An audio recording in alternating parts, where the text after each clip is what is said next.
Hi everyone, welcome to Seismic Data Processing course. So in today's lecture we will focus on deconvolution.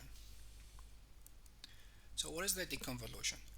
When the seismic wave travel from the source is go to the boundary, to the interface, when we have two different type of layer, for example V2 and V1.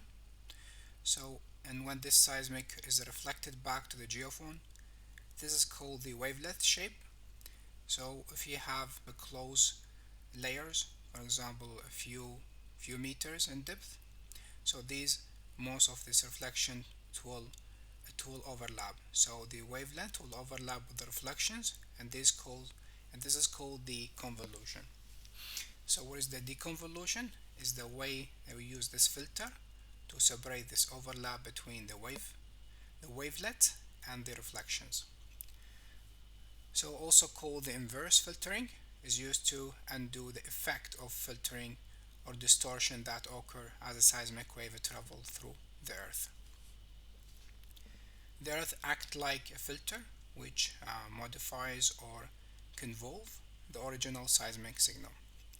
So the purpose of deconvolution is just type of filter that we use to separate our reflections, so we can identify the end of the first reflections at the beginning of the first reflection, to restore the original reflections information by removing the effect of Earth filtering.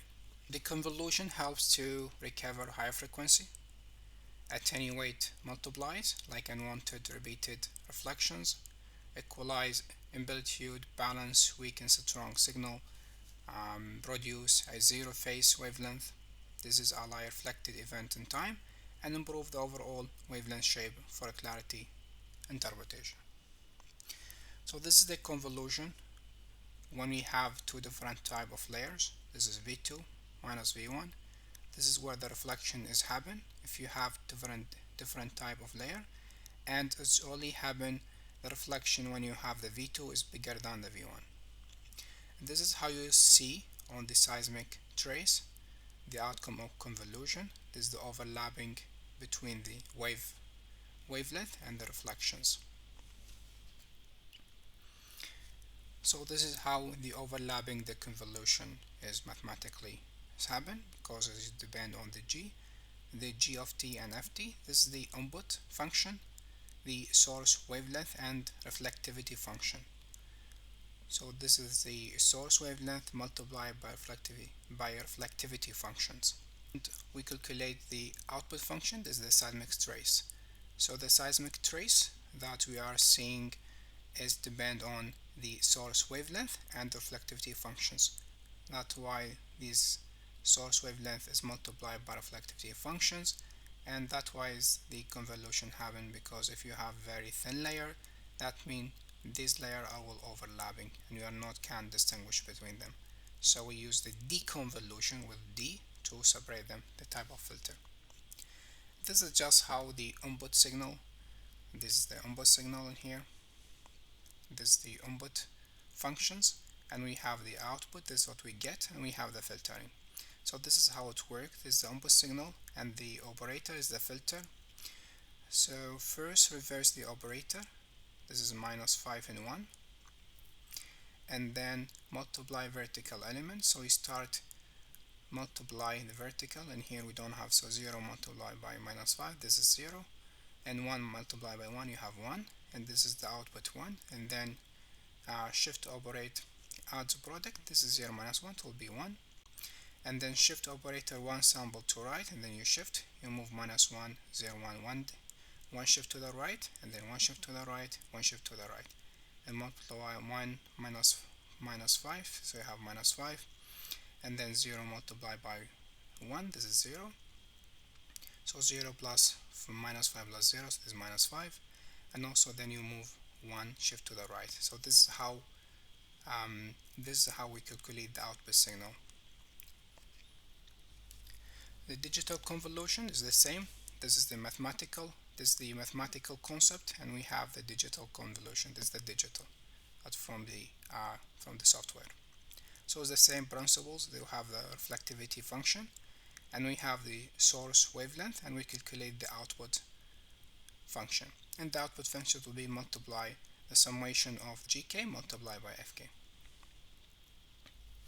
So type of deconvolution, type of filtering. As we said, when signal convolve with the earth materials, high frequencies are attenuate. High frequencies will be lose the energy absorbed, which cause loss of resolution, and if the high frequency are lost, you have low resolution. So the goal of deconvolution is to restore these lost high frequencies, improve temporal resolution and clarity of seismic signal. This deconvolution equal to inverse of convolution, so don't confuse between them. Type of deconvolution, we have deterministic, we have adaptive, spiking, predictive deconvolution, and spare spike and surface. So deterministic deconvolution, this is used as known wavelength to remove its effect from the signal. So it will remove the effect of wavelength from the signal. The goal is to recover the original reflectivity or input signal. This is work well when the wavelength is stable and accurately known. We have the signal's characteristics, and the filter change automatically. Useful when the wavelength varies over time or space, continuously adjust to optimize clarity. Also we have another type of filter, spiking deconvolution. This aims to make the output a series of sharp spikes. Reflectivity series remove the wavelength effect, compressing it into a narrow spike. Commonly used in seismic data to improve temporal resolution. Have a predictive deconvolution. This is predict and remove periodic or reverberations components. And based on the idea that part of the signal can be predicted from its past value. Enhance primary reflections while suppressing multiplies. Spare spike deconvolution is assuming the reflectivity series has a few strong reflections. Find the simplest set of spikes that can be reproduced the observed data, improve resolution and stability. Surface consistent deconvolution, this is account for variation caused by sources, receiver and offset, or near surface effect, apply corrections that are consistent for each sources and receiver, improve the uniformity of the seismic data. So this is the function of deconvolution. This is compress the seismic wavelength in the recording seismogram. That means is make the seismic wavelength is very sharp, so I can distinguish the seismic wavelength from the reflections. And deconvolution also reconstruct the reflections function. That means it can distinguish between the true subsurface boundaries between the layers. Improve temporal resolution can enhance if you have thin layers, it will also very helpful to distinguish the thin layers of reflections. Attenuate reverberations and attenuate short period multitude, shortness the signal and suppress noise. So we have one valid note you have to understand. This is the deconvolution is applied before stacking. Before stacking, that means when we record the seismic traces, we have multiple traces. So we have this multiple source and receiver, and we record the data with multiple traces, and then we combine them after we remove all the noise. So the deconvolution it will apply for individual traces. It's not with the after stacking. Is before stacking. That means with the individual traces we apply the deconvolution for each traces, and all these traces represent the same geological layers for the same point, but with different time and different noises. So this is how the convolution work. We start with the input seismic traces in the time domain, and then we convert from the time domain, we move to the frequency domain. With the frequency domain, we compute the inverse spectrum. This is the amplitude spectrum, and then we convert to inverse spectrum between the amplitude and the frequency. After that, we apply pre-whitening adding to remove some part of the noise, and then we make the phase spectrum to 0.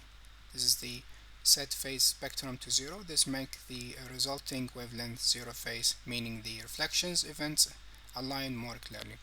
And then we back to inverse Fourier transform. that we convert back to the time domain. So the fast Fourier transfer at the beginning, we're going from time domain to frequency, and then we back from the frequency domain to time domain again by using the inverse Fourier transfer. So this is all you need to know about the convolution. So thank you for watching, and see you in the next video.